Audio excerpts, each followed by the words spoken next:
একেবারে সকাল কারবালাতে সবাই এসে কি করে আজকের ভিডিওতে ওইটাই দেখাবো ইনশাআল্লাহ।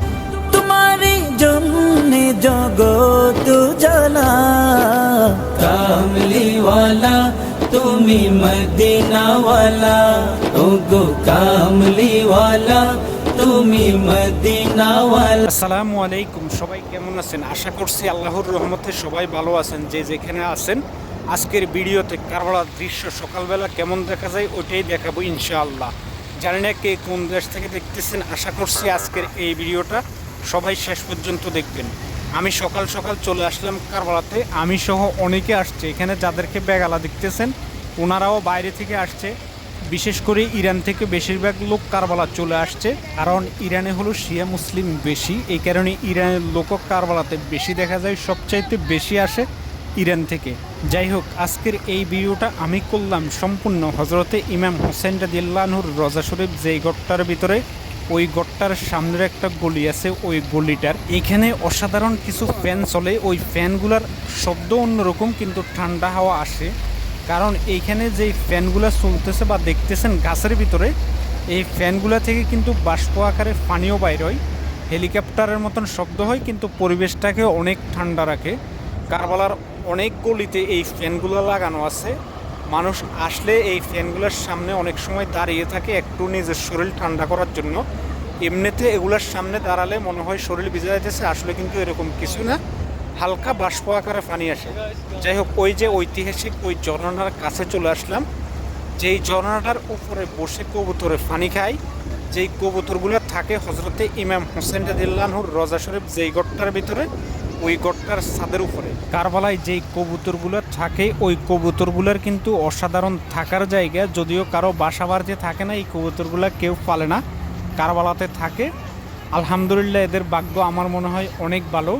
যাই হোক, এই ঝর্ণাটার চারদিকে একটু ঘুরে ঘুরে আপনাদেরকে দেখানোর চেষ্টা করতেছি। আর সকালবেলা হজরতে ইমাম হোসেন রাদিয়াল্লাহু আনহুর রওজা শরীফ যেই গড়টার ভিতরে, ওই গড়টার বাইরের দৃশ্য দেখানোর চেষ্টা করতেছি। সন্ধ্যা হলে আসলে অনেক ধরনের ডিজাইনের বাতির কারণে অন্যরকম দেখা যায়, কিন্তু সকালবেলা আমার কাছে অসাধারণ মনে হয়। জানি না আপনারা কে কোন দেশ থেকে দেখতেছেন, সেটা অবশ্যই কমেন্ট করে জানাবেন।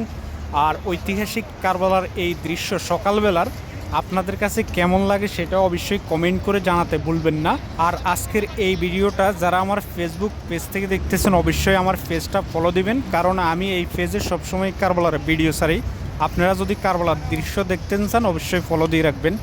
আর যদি আমার ইউটিউব চ্যানেল থেকে দেখে থাকেন, আশা করছি আমার ইউটিউব চ্যানেলটা সবাই একটু সাবস্ক্রাইব করে আমাকে একটু সাপোর্ট করবেন। যাই হোক, আমি সবসময় ইরাকের ঐতিহাসিক কারবালার দৃশ্যগুলো দেখানোর চেষ্টা করি। আর আমি থাকি কারবালাতে, আমি একজন ইরাক প্রবাসী। আশা করছি আমার প্রিয় ভাই ও বোনেরা সবাই আমাকে একটু সাপোর্ট করবেন, আমার ইউটিউব চ্যানেলটাকে সাবস্ক্রাইব করবেন। যাই হোক, কারবালার দৃশ্য দেখাতে দেখাতে এখানে দেখা যাইতেছে অনেক মানুষ, মানে বড় একটা টিম। কারণ যারা বাইরে থেকে আসে তারা বেশিরভাগ লোকই একসাথে অনেকজন আসা হয়, 100, 150 বা 20 জন, 50 জন এই সিস্টেমে একই হোটেলে থাকে, একই সময় বাইর হয়। তো কারবালাতে আসার পরে ওনারা বিভিন্ন ধরনের স্লোগান দেয়। আর এখানে যাদেরকে দেখতেছেন ওনারা সবাই ইরান থেকে আসছে জিয়ারতের উদ্দেশ্যে। এখানে এসে সবাই নেমে ইয়া হুসাইন ইয়া হুসাইন বলে বলে বুকে যেভাবে আঘাত করতেছে, আমার মনে হয় ওনারা নিজেদেরকে নিজেরা অনেক কষ্ট দিতেছে। ওনারা তো জাস্ট বুকে আঘাত করতেছে, কারবালার মানুষ নিজেদের মাথা নিজেরা কাটে, নিজেদের মাথা নিজেরা রক্তাক্ত করে।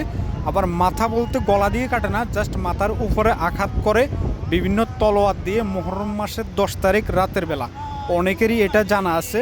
যাই হোক, আপনারা যদি দেখতে চান ওইটা অবশ্যই কমেন্ট করে জানাবেন, আমি দেখানোর চেষ্টা করব। তো ইরাকের ঐতিহাসিক কারবালার দৃশ্য কার কাছে কেমন লাগলো সেটা অবশ্যই কমেন্ট করবেন। আজকের জন্য এই পর্যন্ত, দেখা হবে ইনশাআল্লাহ কারবালার নতুন কোনো ভিডিওতে। সবাই ভালো থাকবেন, আল্লাহ হাফেজ।